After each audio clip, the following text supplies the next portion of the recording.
Hi, I'm Finley, and I'm Chucky's friend to the end. Howdy fucking ho. Well, everyone, happy 4th of July.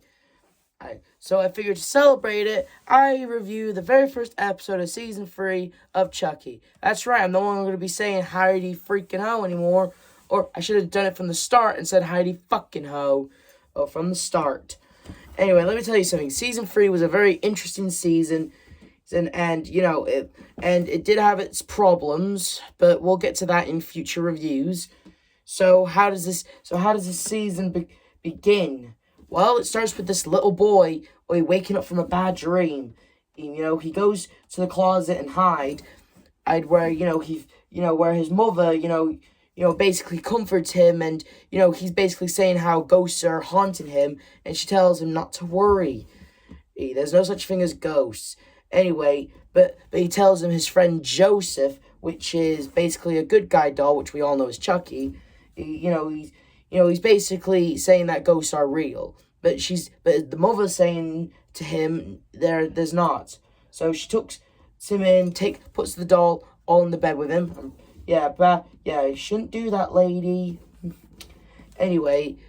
And then we see Chucky. He's smiling to the camera, and then when we zoom out, seeing that he's not in any ordinary house, he's in the White House. Oh boy.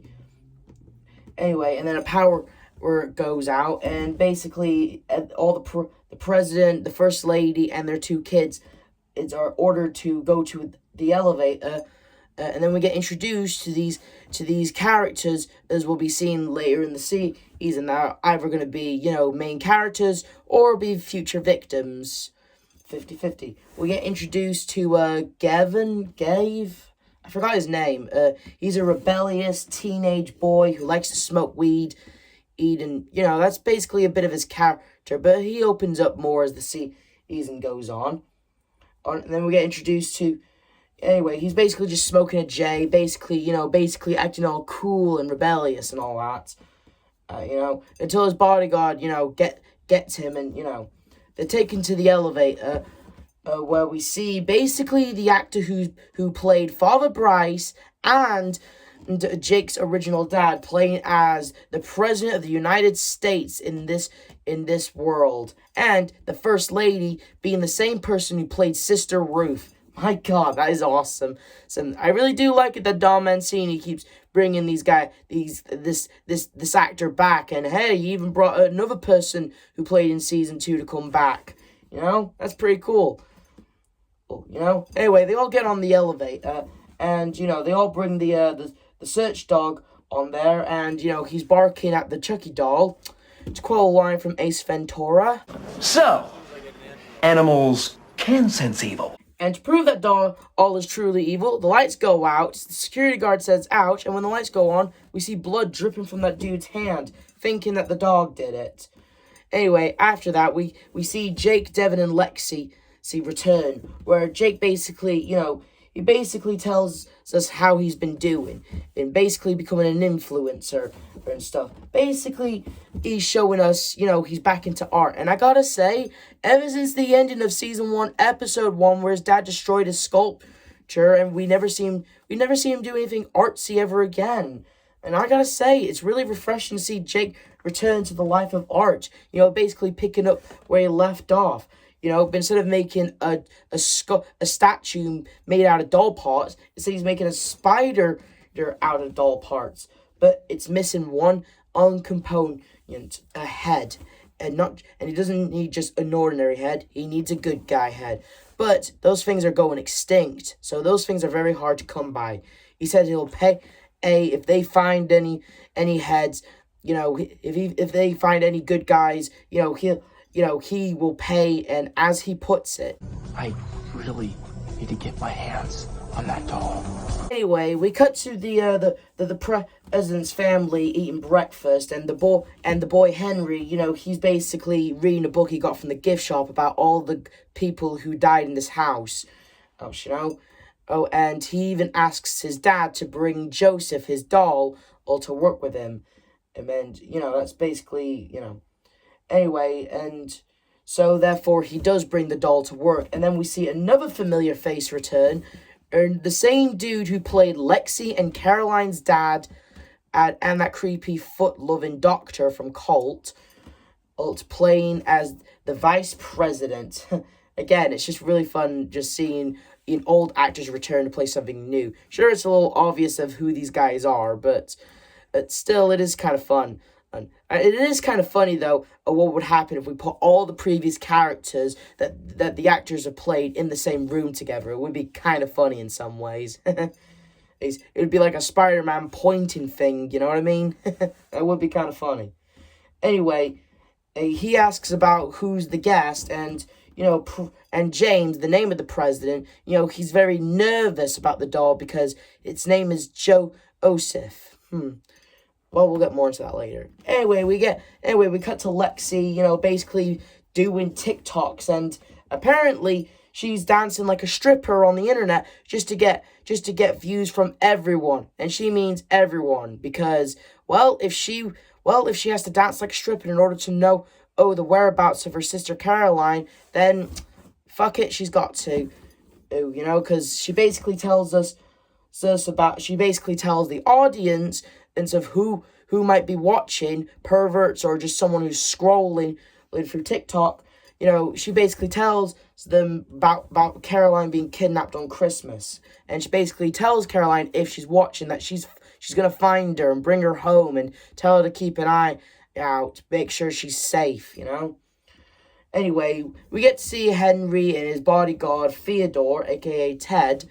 And he, basically, Ted, he's a very nice dude to Henry. And, Henry, the only friends he has is Ted and Joseph. But Ted's all like, maybe you should make some friends your age, I mean, I like being your friend, but, me and a doll, maybe you should make some friends your own age and your own, not doll, more human, He's basically just trying to look out for the kid.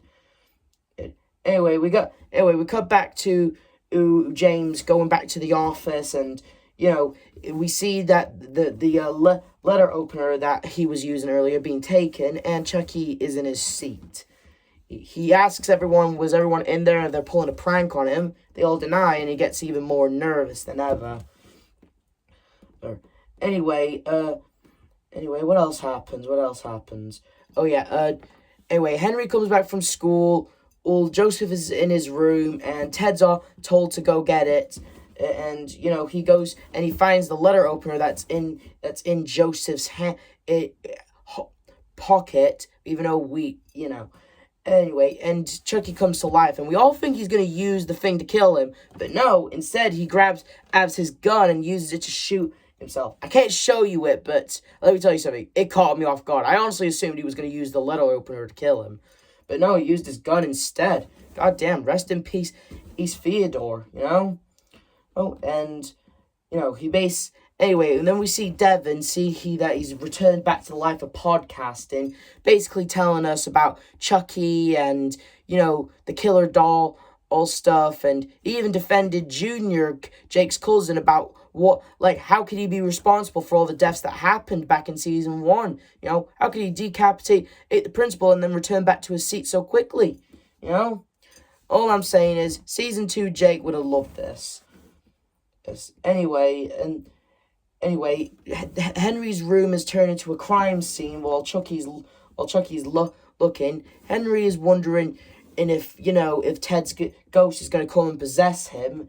But his dad just comforts him, telling him it's all going to be okay, Oh, and anyway, we get to see his older brother being told that his younger brother is going to crash in his room with him, and he's cool with it. And then they have a talk about smoking pot, and like he would never caught his own parents smoking up. But apparently, according to Chucky, in the universe of Chucky, the President of the United States of America and the First Lady smoke pot in the Chucky TV show. Probably not in real life. Anyway, so, those two were basically just talking about, how Henry's already lost a brother, which indicates that, this Joseph, since James has been nervous around the Joseph doll, and he's basically, and since Henry has lost a brother, it's clear to say that the brother that he lost is another kid named Joseph that died, and, which basically gets revealed later. Anyway, back in Hackensack, we see Jake, Devin, and Devin, basically being cute together, being boyfriend and boyfriend, quoting lines from movies. And when they're about to, sorry about that. When they're about to take their relationship to the next step, they get a message from Lexi, who tells her that they all to check their mailboxes, and they all get messages.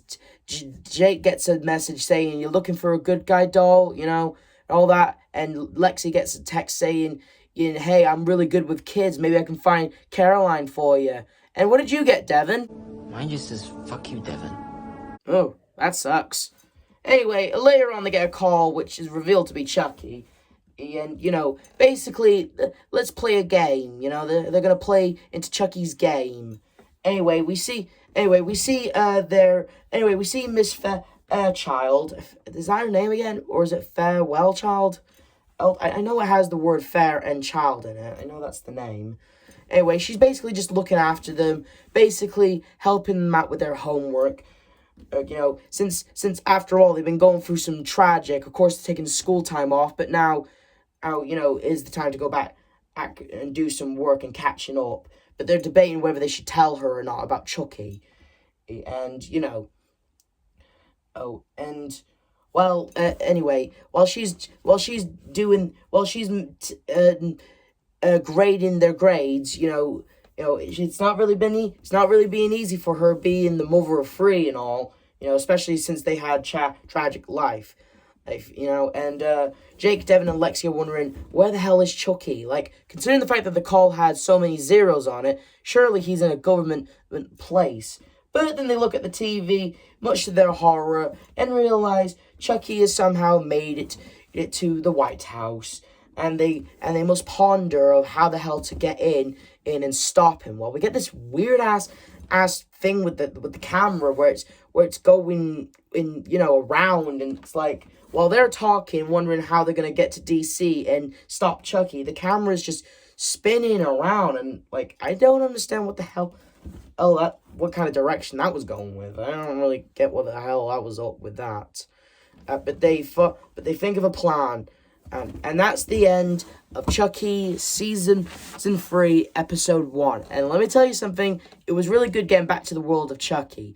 It was really fun to watch, Chucky return, and now he's at the White House, as plotting his next murder revenge. It was really fun to see the actor who played Jake's dad, Father Bryce, play as the President of the United States of America, as well as the actress who played Sister Ruth being the First Lady. I really thought that was kind of fun, and I do like the new kid characters, like the kid who's playing in Henry and his older brother. They seem like nice characters, and I bet they're even really cool people in reality, just like the actor who played their mother and father, the President and the First Lady.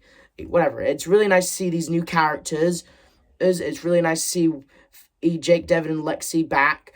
I'm just saying, I'm glad to be back in the world of Chucky, because let's be honest here, we know that this season of Chucky has had some rough spots, but we'll get to that in future reviews.